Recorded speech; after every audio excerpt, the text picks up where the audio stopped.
gypsy rover came over the hill, down to the valley so shady. He whistled and sang till the green woods rang, and he won. Hello to everyone at the Fountains. I hope you're all doing well. I do hope we will all be seeing each other in person very soon. I'm Dr. Marguerite Mullet, and today we're going to be listening to Irish traditional music in honor of St. Patrick's Day, which is coming up this month, very soon. So like all traditional music, Irish music is primarily oral. That is, it's transmitted between one generation to the next by listening and learning by ear, without any type of music notation. So one song will actually have many different versions, and technically all of them are correct. The very beginning of traditional Irish music can be traced back to the arrival of the Celts around 2,000 years ago. The Celts were influenced by the music of the East, and it is believed that that's where the traditional Irish harp came from. The harp was the most popular instrument in Ireland, even after the Vikings arrived, and it's one of the chief symbols of Ireland as well. The Celtic harp is seen on Irish money. It's used for a logo on many Irish products, including Guinness Stout. Harpists were greatly respected, and along with poets and scribes, enjoyed really great job security in the courts of the Gaelic ruling class. The native Irish harping tradition was an aristocratic art form. It really didn't have too much in common with the folk traditions of the common people. The flight of the Earls took place in 1607. That was when the native Irish chieftains had to leave under threat from invaders. They fled mostly to mainland Europe, so the harpists were left to just kind of wander around and play wherever they could. The harping tradition really couldn't survive after that, and by the early 19th century, the music, the harp, it was all pretty much forgotten. During the 20th century, there was a revival of traditional harp music, with harpists playing a type of Neo-Celtic harp. They adapted the harp to traditional folk music, but they also reconstructed what they could of the old harp music from some surviving old manuscripts. So we're going to hear a little bit now of some ancient harp music.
It's lovely, isn't it?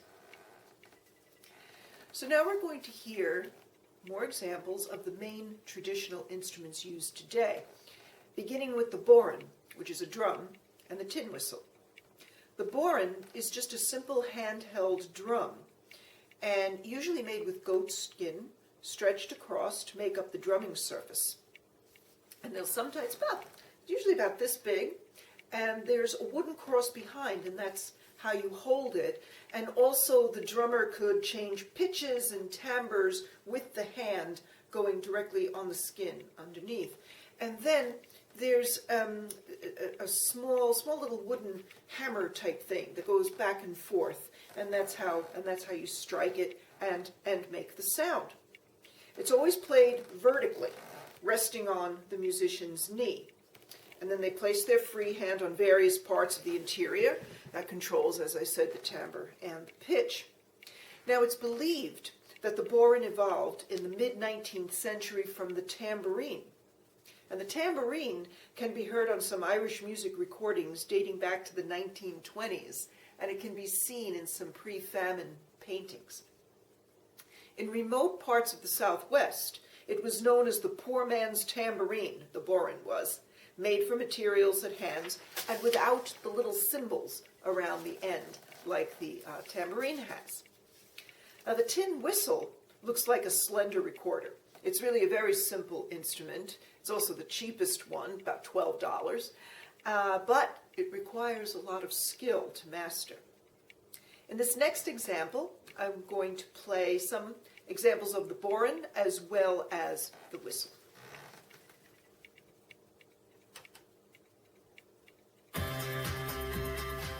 That wasn't... Welcome to a digital era. Here we go. Here, there's the tin whistle.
Those are a lot of sounds to be getting out of this one instrument. Really phenomenal.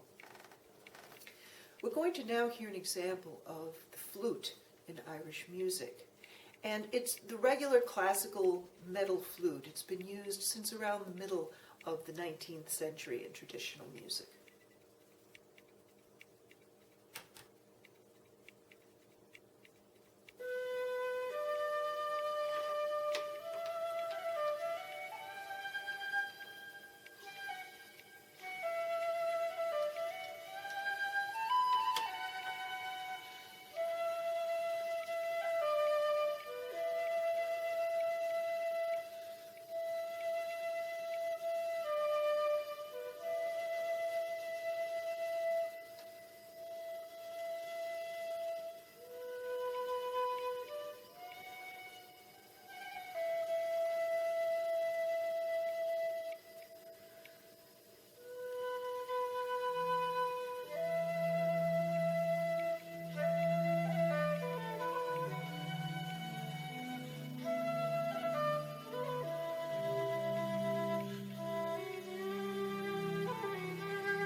Fiddle is another main instrument used in traditional Irish music.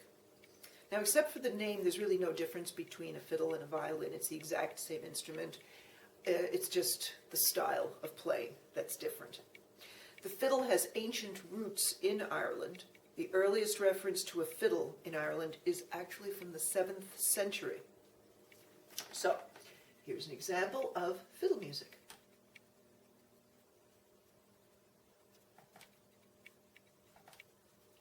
It really is going to play.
Some of the earliest sets of bagpipes go back to around 1000 BC.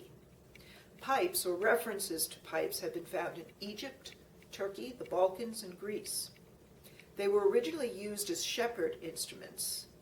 Use of the pipe spread, and eventually the Romans began to use them in battle to both warn and terrify their enemies. The Irish and Scots both adopted the bagpipes in their culture centuries ago.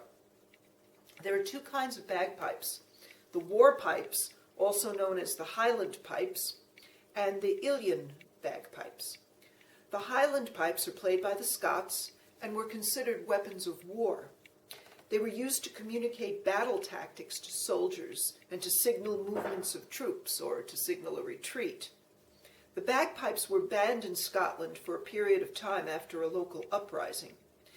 It wasn't until 1996, very recently, that they were officially declassified as weapons of war. Highland pipes are so loud you can hear them for a few miles. They're still played now, and here in the States, we hear them used for funerals and special ceremonies. The Uilleann pipes were developed around the beginning of the 18th century and are played primarily by the Irish. They have a much softer melodic sound to them and are mostly played indoors. Tradition holds that you need 7 years of learning, 7 years of practicing, and 7 years of playing. All that is necessary before a piper can be said to have mastered the instrument. Uilleann pipes are set up so the player plays them while seated and fills them with a bellows underneath one arm, and the drones come from the side of the bag and lay across the knee. So a very different type of bagpipe than the Highland pipes, which we're very familiar with. So I'm going to play now a lark jig on the Uilleann pipes.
That's just one instrument making all those sounds.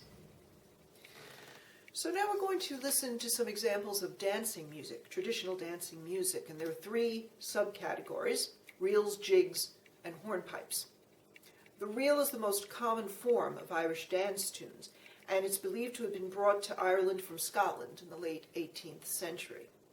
They're pretty fast, and they're in duple time, usually 4/4 or 2/2 time. So here's an example of a reel.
there's almost an Eastern flavor to that type of melody, isn't there? And you're going to hear that the Irish music, the traditional music, is modal. That is, it's not based in major or minor scales the way we are used to hearing music. Modal is, the modes are different types of scales. And so that's what gives that just marvelous quality to it. And it's something that we're not used to hearing. So it's really very special. So now the jigs. Jigs are even faster in tempo, and they're in triple time, usually 6/8, sometimes 12/8 timing.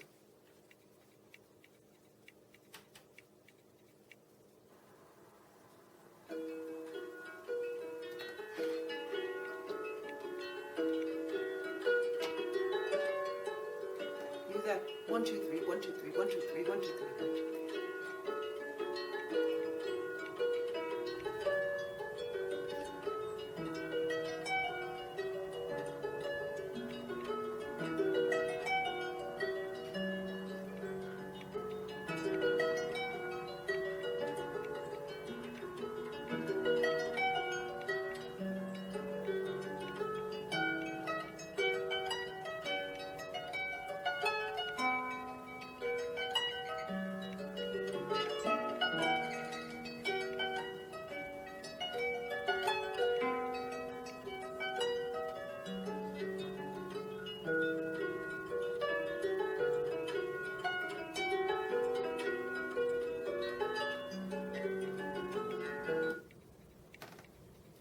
Now hornpipes, really, really interesting. They can be found in both fast and slow tempos, and duple or triple time. Traditionally, the dancers wear hard shoes, and that is used to help the listeners or the audience make sure the dancers are really keeping time. How good are they keeping that time? By hearing those hard shoes on the floor. One interesting detail, that it's usually the more experienced dancers that dance the slower hornpipe tunes. So here's an example of a hornpipe.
So far we've been listening to instrumental examples. Now we're going to begin to focus on the songs.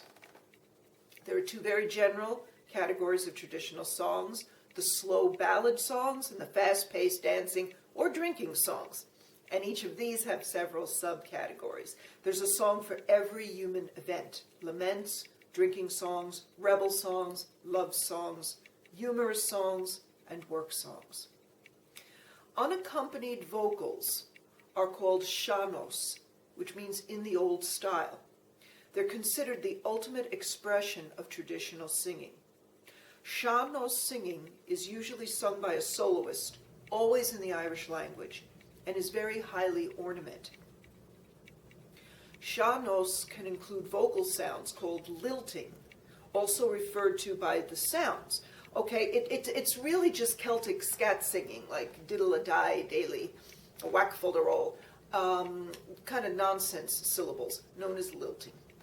Songs were passed down orally from generation to generation. They're sung with free rhythm. They speed up and slow down according to the words, according to the expression.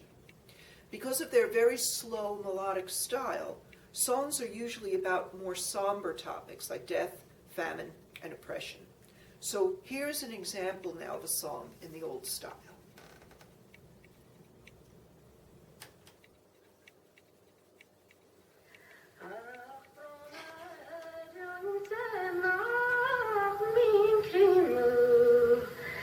Nach niemand, gaf niemand is goed.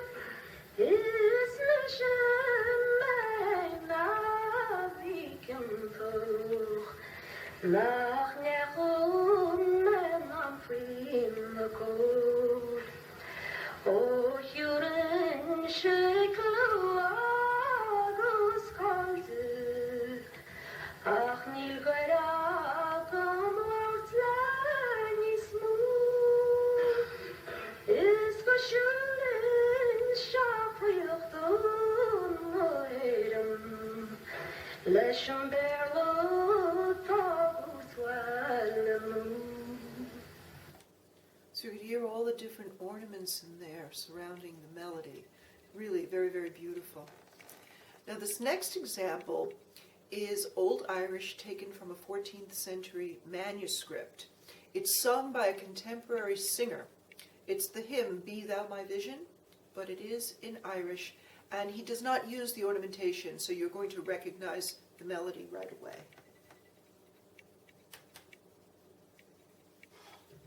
Rapsuma waleracham jefreje, nini nechala achtrishek nema. Rapsuma skruta melosineshche, Rapsu atcher kotlet kachche. The word quina is Irish for a lament. It's a song with lyrics about sorrow and pain. Traditionally, they were used at funerals to mourn a loved one. In fact, this is the origin of our word keening. And there were professional quina singers who would be paid to lament for the departed at funerals.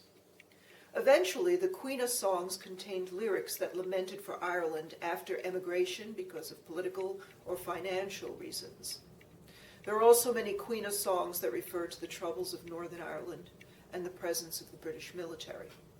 So we're going to hear a quina song now, but this is about the lament of the Three Marys. This is a religious song that is sung during Holy Week.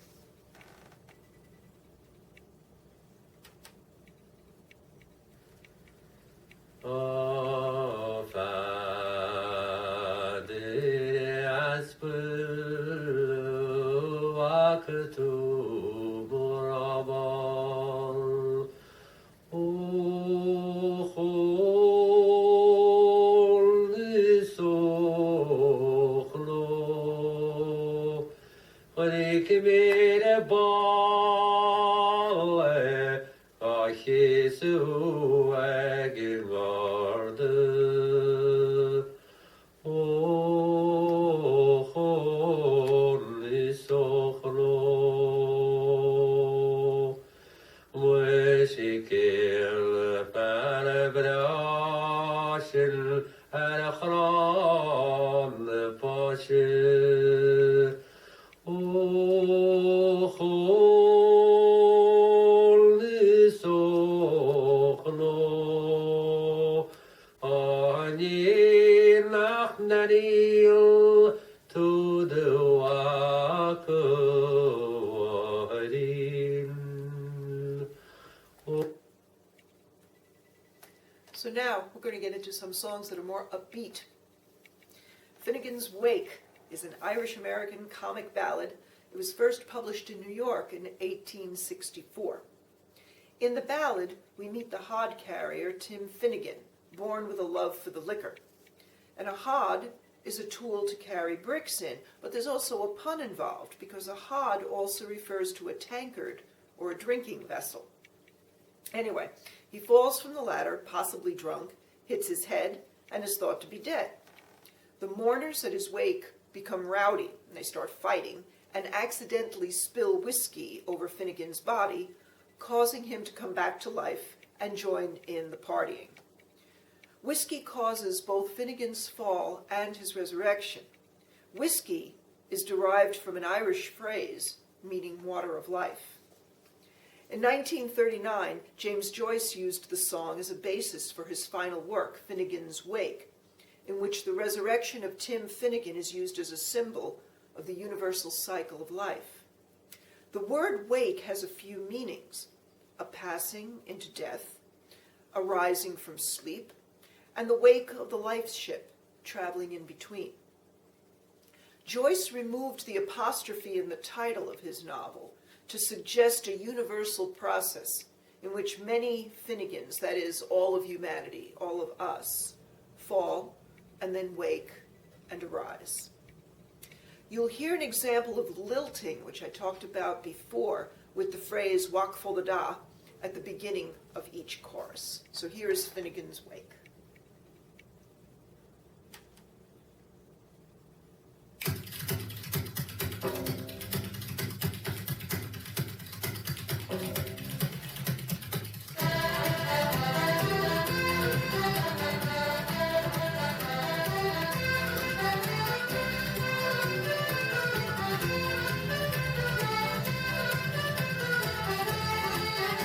Tim Finnegan lived in Walking Street, a gentleman Irishman, mighty odd. You see the road so soft and sweet, and the rise in the world he carried the hod.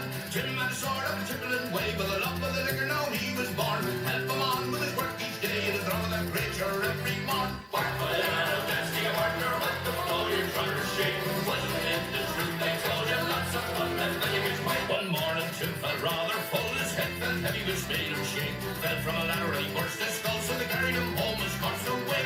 Rolled him up in a nice clean sheet, laid him out upon the bed. A gallon of whiskey at his feet, a barrel of porter at his head. What for the dad of that's the wonder what the flow you're trying to shake. Wasn't it the truth I told you? Lots of fun and then it's way. Okay. So, when we think about Ireland's history, it's a rather troubled one. Conflicts with England and terrible famines contributed to great unrest in Ireland for centuries. The tradition of rebel music in Ireland dates back many centuries, dealing with uprisings and describing the hardships of living under oppressive British rule. But there are also sentiments of solidarity, loyalty, determination, and praise of valiant heroes. As well as having a deep-rooted sense of tradition, rebel songs have still remained contemporary, and since 1922, the focus has moved on to the nationalist causes in Northern Ireland. However, rebel songs are not just about Irish history. They include songs about Irish soldiers who fought for the Republican side in the Spanish Civil War, and also those who fought during the American Civil War. There are some songs that just express sorrow over war. We're going to be listening to The Wearing of the Green. It's an Irish street ballad about the repression of supporters of the Irish Rebellion of 1798. The song proclaims that they are hanging men and women for the wearing of the green. The tune was published years later in 1841. The Revolutionary Society of United Irishmen adopted green as its color, and supporters wore green clothes and ribbons. In some versions of the song, the green is being worn as a shamrock rather than fabric. The general format is that the narrator is a rebel who's left Ireland for exile and meets a fellow who asks for news from Ireland, and the rebel responds that those wearing green are being persecuted. The tune is widely recognized in Ireland today. It's taught in schools and it's played regularly at official and sporting events. It's also played by marching bands at St. Patrick's Day Parade in Ireland and here in the States.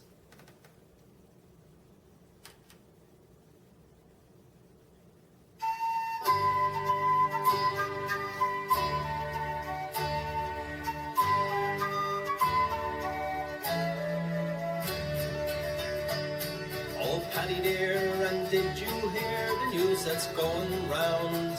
The shamrock is by law forbid to grow on Irish ground. St. Patrick's Day no more we keep, his colours can't be seen.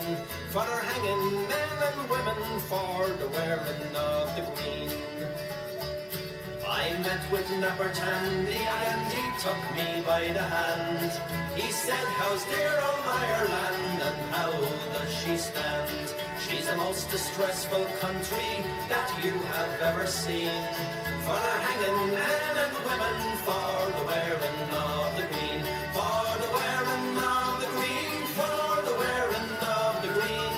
They're hanging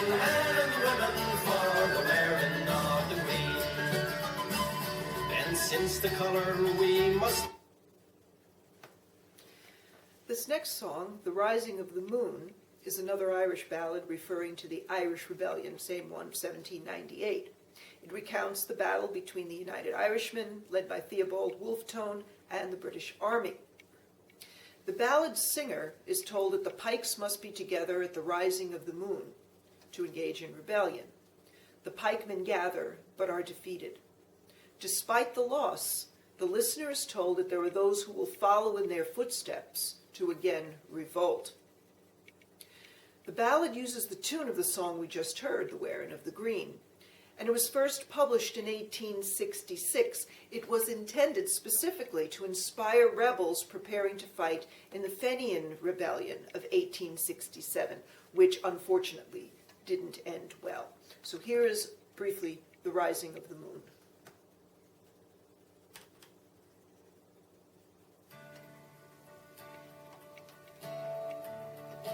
Oh, then tell me, Sean O'Farrell, tell me why you hurry so.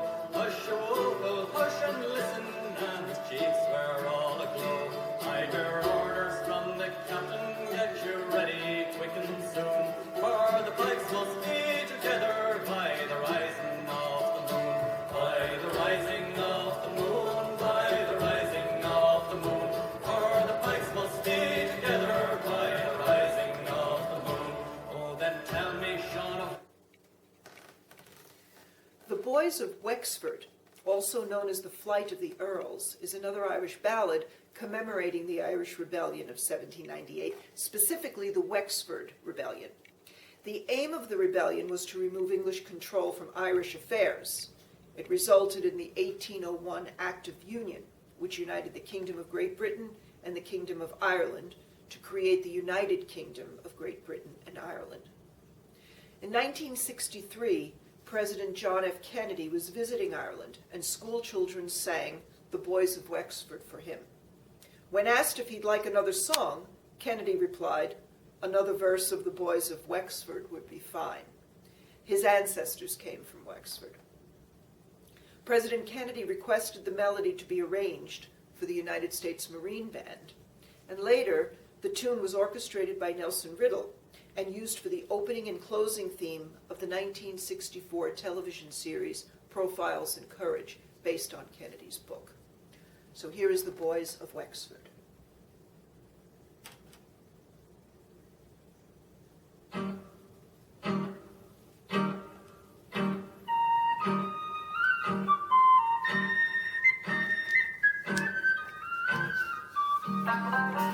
Here comes the captain's daughter, the captain of the oars, saying, "Brave United Irishmen, we'll never again be foes. £1,000 I'll give to you, and fly from home with me, and dress myself in man's attire, and fight for liberty.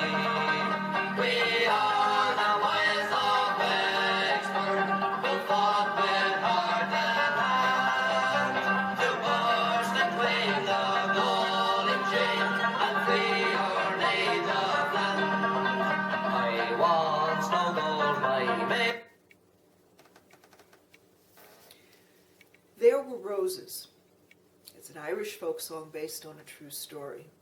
It was written by the Northern Ireland folk singer and songwriter Tommy Sands, who recorded it in 1985. It's been described as one of the best songs ever written about the Troubles in Northern Ireland. The song tells the true story about two men, a Protestant and a Catholic. They were very close friends, despite the conflict between the Catholic and Protestant communities. And they would meet at Ryan Road in South County Down, where the composer's family has a farm. The members of the Sands family were all musicians and singers, and their house was a focal point for Catholic and Protestant neighbors to meet and play music together. So the Protestant fellow is murdered by Republican paramilitaries. Looking for revenge, Loyalist paramilitaries looked for a Catholic to kill. Ironically, the man they selected to even up the score was the dead man's best friend, who pleaded for his life but wasn't spared. At the end of the song, we're not going to listen to the entire song, but at the very end, Sands comments, "Those who give the orders are not the ones to die. It's Scott and MacDonald and the likes of you and I." The events of the song took place in the summer of 1973. It took Sands 10 years after the murders of his two friends to write the song. There Were Roses.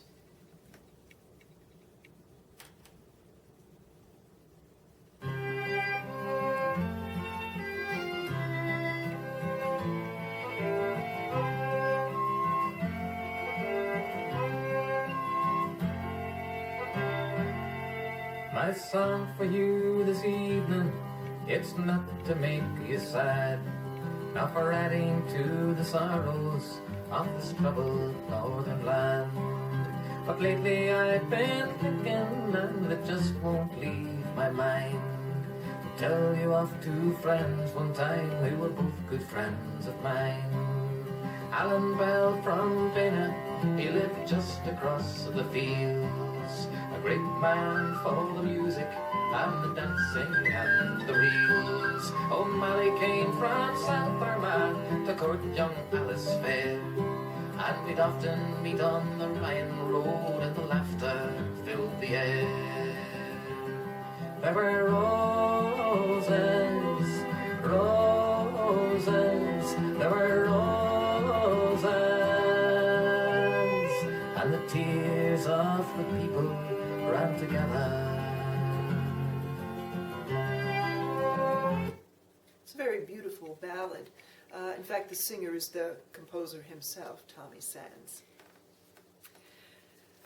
This next song is a rather rollicking number called Rocky Road to Dublin, 19th century Irish song about a man's experiences as he travels to Liverpool in England from his home in Ireland. The song describes the adventures he encounters on his travels. At the beginning of the song, he states that he's off to reap the corn, meaning he's off to seek his fortune, and he says goodbye to his family and friends. During his journey, he charms the local women with his curious style and swagger. He finally arrives in Dublin and decides to tour the city, but is robbed. He tries to find the thief, but people make fun of him for his brogue. So he hops a ship in the harbor, headed for England, and is placed in the hold with the pigs. He arrives in Liverpool, where he is mocked for being Irish, loses his temper and gets into a fight. He's outnumbered, but then a group of lads from Galway come to his rescue. Now this is an example of a dancing song. It has a typical Irish rhythm, pretty much a jig, I would say, this is.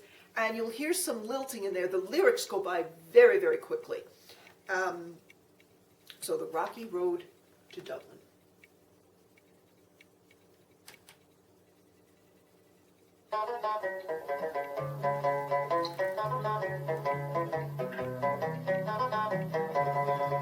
Well, in the merry month of May, now from me home I started, left the girls and two, one nearly broken hearted, saluted father dear, kissed me darling mother, drank a pint of beer, me grief and tears was smothered enough to reap the corn and leave, for I was born, God a stout MacLeod, a bandaged ghost and goblins, a brand new pair of brogues to rock the love of the bogs and fighting all the dogs on the rocky road, it's a double of 1, 2, 3, 4, 5, up to here, a turner down the rocky road, and all the ways to double and make for all the dal, in Mullingar that night I rested and so weary started by daylight next morning late, and there he took a dram of the pure to keep me heart was drink, and that's the paddy's cure. When there is up for drinking they hear the lassie smile, laughing all the while at me curious tales with such a heart above, and they asked me was I hired in wages I required, and I was almost tired of the rocky road, it's a double and 1, 2, 3, 4, 5, up to here and turn her down the rocky road, and all the way to Dublin and Macfalaldida in Dublin.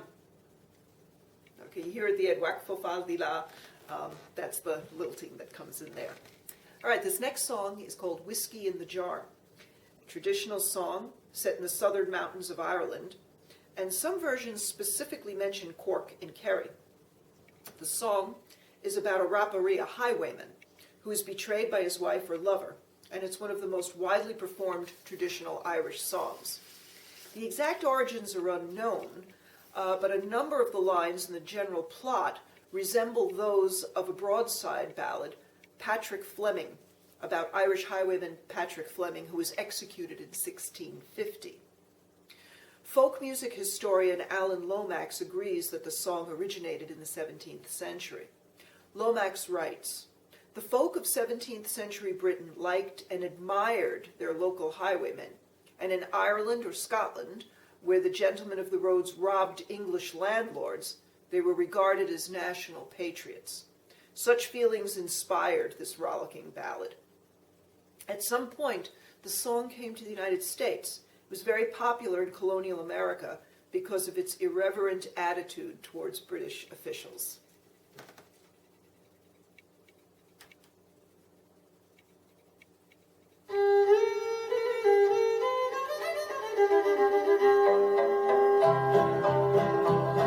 As I was going over the far famed Kerry mountains, I met with Captain Farrell and his money he was counting. I first produced me pistol and I then produced me rapier. Take stand and deliver, for you are a bold deceiver, mushering the doodle-da. Why fall the daddy-o, why fall the daddy-o, there's whiskey in the jar. I counted out his money and it made him. There, I don't know if you heard it, but they had Whack Full the Dario, so that's a kind of a common type of lilting that comes up in all these songs. We're going to hear an example now of an exile's song. This type of song expresses the sadness that an emigrant would feel longing for home. Forced to leave because of hunger and or persecution, it was quite a gamble to go to a different country. In By the Hush, the singer leaves his farm during the famine for a new life in America, only to be drafted into the army of President Lincoln to fight in the Civil War, where he's severely wounded. The song's chorus is actually a warning to anyone thinking of coming to America. The chorus is, "Here's your boys, take my advice. To America I'll have you not departin'. There's nothing here but war, and the murderin' cannons roar. And I wish that I was home in dear old Erin."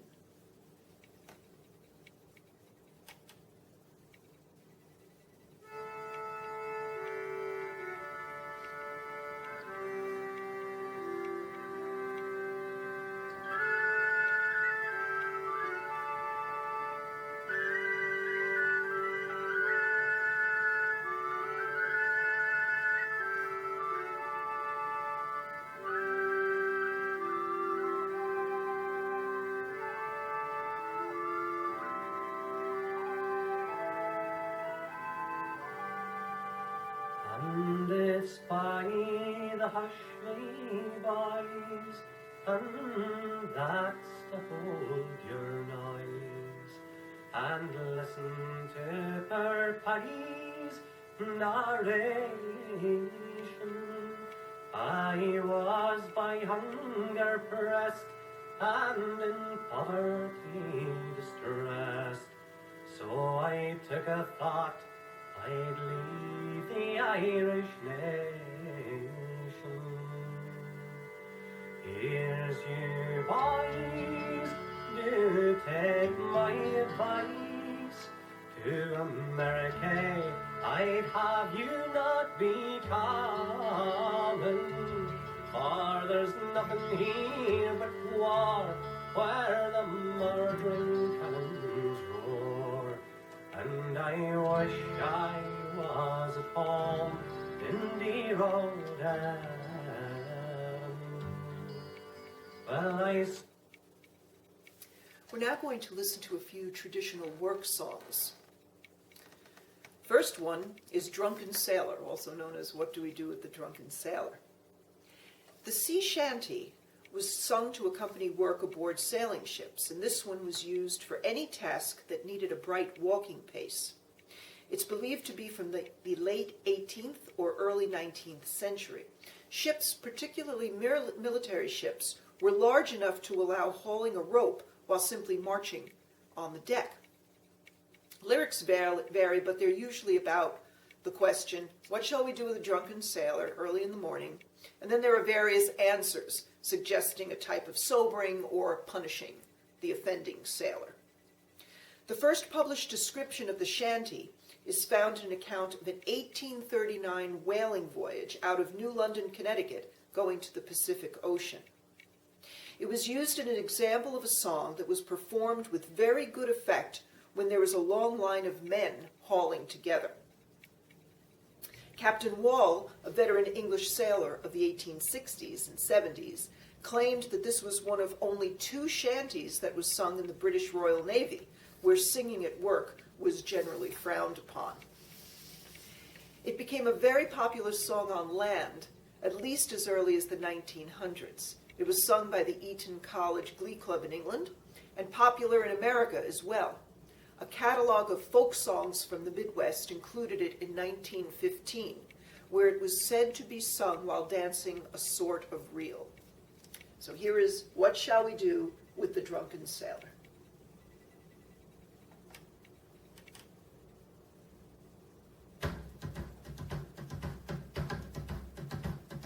What will we do with the drunken sailor? What will we do with the drunken sailor? What will we do with the drunken sailor early in the morning? Way hey, and up she rises, way hey, and up she rises, way hey, and up she rises early in the morning.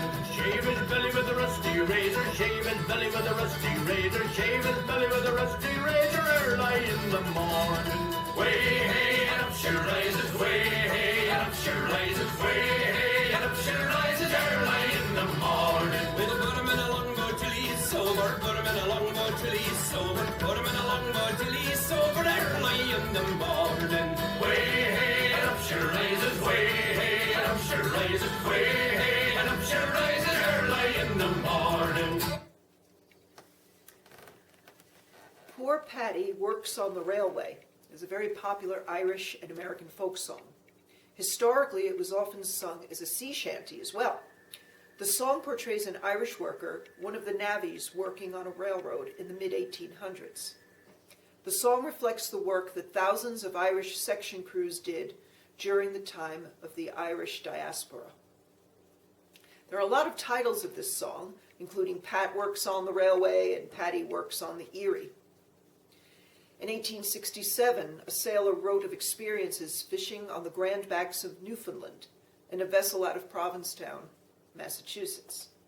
At one point, the crew is hoisting up the anchor in a storm, and one of the shanties they sing is Paddy on the Railway.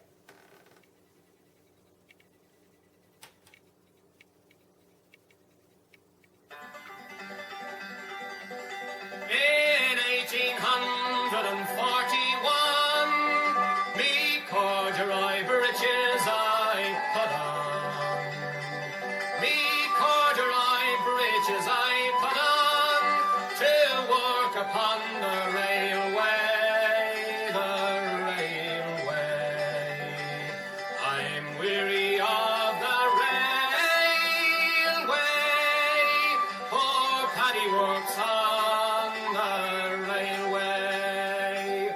In 1842, from Hartlepool I moved to Crewe, I found myself a job to do, working on the railway. I was wearing corduroy breeches, digging ditches, pulling switches, dodging hitches. I was working on the railway. In 1843, I broke my shovel across my knee and went to work for the company. And it continues throughout each of those years. How about some drinking songs? The Wild Rover, very, very popular English language folk song, and it's the most widely performed Irish song, although its exact origins are not really known. Some sources say it can be dated back to the 16th century. The song was originally written as a temperance song. It tells the story of a man who's been away from his hometown for many years, returns back home, goes to the former pub. He's denied credit because they think he's still no good, and he shows all this gold that he's gained in his travels. And he says that he's now intending to settle down and live at home. He's not going to be the wild rover anymore. And it's extremely popular. A lot of pubs sing it because there's some audience participation with clapping and all of that. So it's kind of evolved into a drinking song. People who sing it kind of don't remember that.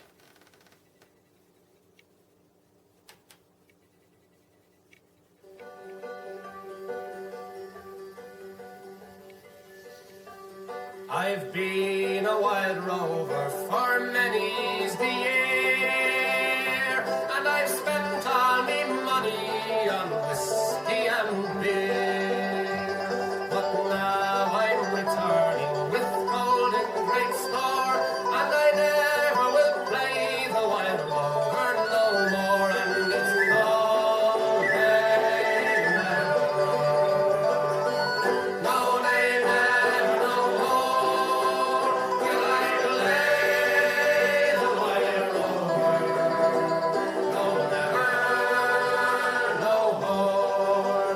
I went into And now I'm going to play an example of a very well-known song, Danny Boy. It was written by an English lawyer and songwriter, Frederick Weatherly. He wrote the words in Bath, England, in 1910, to a different tune than what is sung today and what we know now. His Irish-born sister-in-law sent him a copy of Londonderry Air in 1913. He modified the lyrics to fit that melody. That's the tune that we all know. It became one of the most popular songs of the new century. There are different interpretations of the meaning of Danny Boy. Some have thought the song to be a message from a parent to a son going off to war or an uprising, or simply leaving the country to find a better life.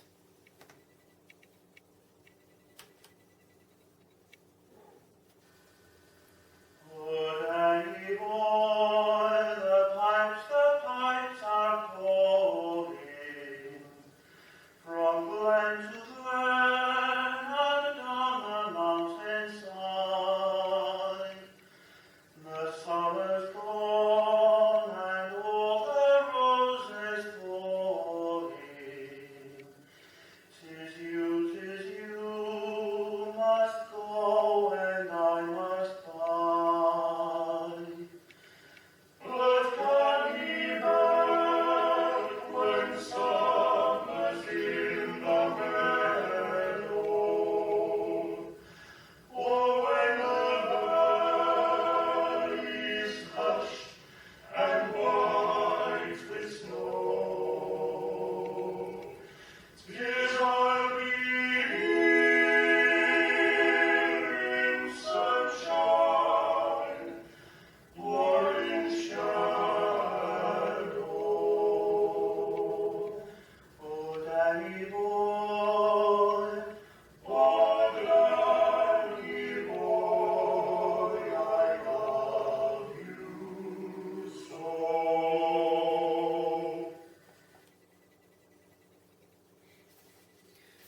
The Rose of Tralee is a 19th century Irish ballad about a woman called Mary, who because of her beauty was called the Rose of Tralee. And the Rose of Tralee International Festival has been inspired by the ballad. The words of the song are credited to Edward Mordaunt Spencer, music to Charles Glover. However, there's some evidence that the words were really written by Tralee poet William Pembroke Mulchinock, who was in love with Mary O'Connor, a maid in service to his family. His poem was called Smile, Mary, My Darling, and seems to have been published and passed off by Spencer.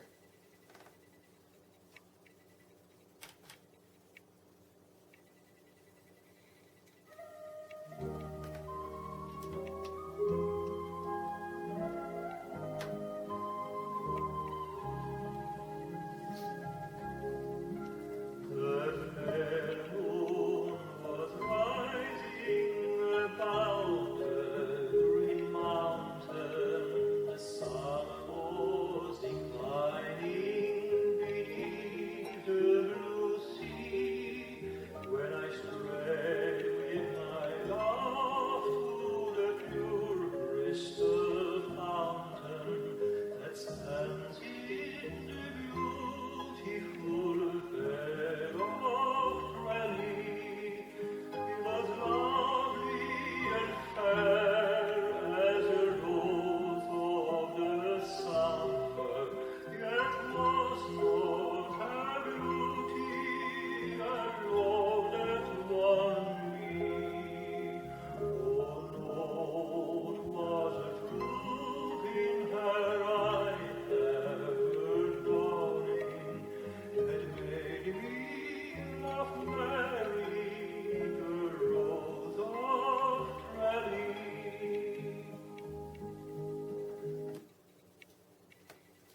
Our last example is going to be an example of a pub session, which is a very unique form for Ireland. The pub culture of Ireland is extremely important. It has quite a long tradition. In previous centuries, music and storytelling were the only forms of entertainment in an Ireland that had no electricity and where few people were literate. So people would get together in the local pub, they'd share a fire, hear stories, listen to music played by the local musicians, and in fact this is where traditional Irish dancing began. And it started a tradition that still continues to this day. There have been some interruptions though. Once Ireland achieved independence from Britain, there was a new Irish establishment who wanted to separate Irish culture from the European mainstream. The new Irish government was also influenced by priests' demand to outlaw jazz dancing and other kind of suggestions of moral decay. In 1935, the Public Dance Halls Act prohibited people to hold their own events. From then on, no public musical or dancing events could be held in a public space without a license. Licenses were only granted to suitable people, who usually happened to be the parish priest. So between millions emigrating from Ireland and the priests closing down unlicensed events, private homes began to sustain traditional music and dancing. This went on for a few decades until things began to change in the 1960s, when returning migrants persuaded pub owners to host sessions again. Pub sessions are now the home for much of Irish traditional music. And for this last example, we're going to hear an instrumental pub session recorded a couple of years ago on St. Patrick's Day at O'Donoghue's in Dublin.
So in these sessions, people just bring their instruments and they sit and they play together. It's really quite wonderful. So, wishing you all a happy St. Patrick's Day, and please stay well and take care. Thank you.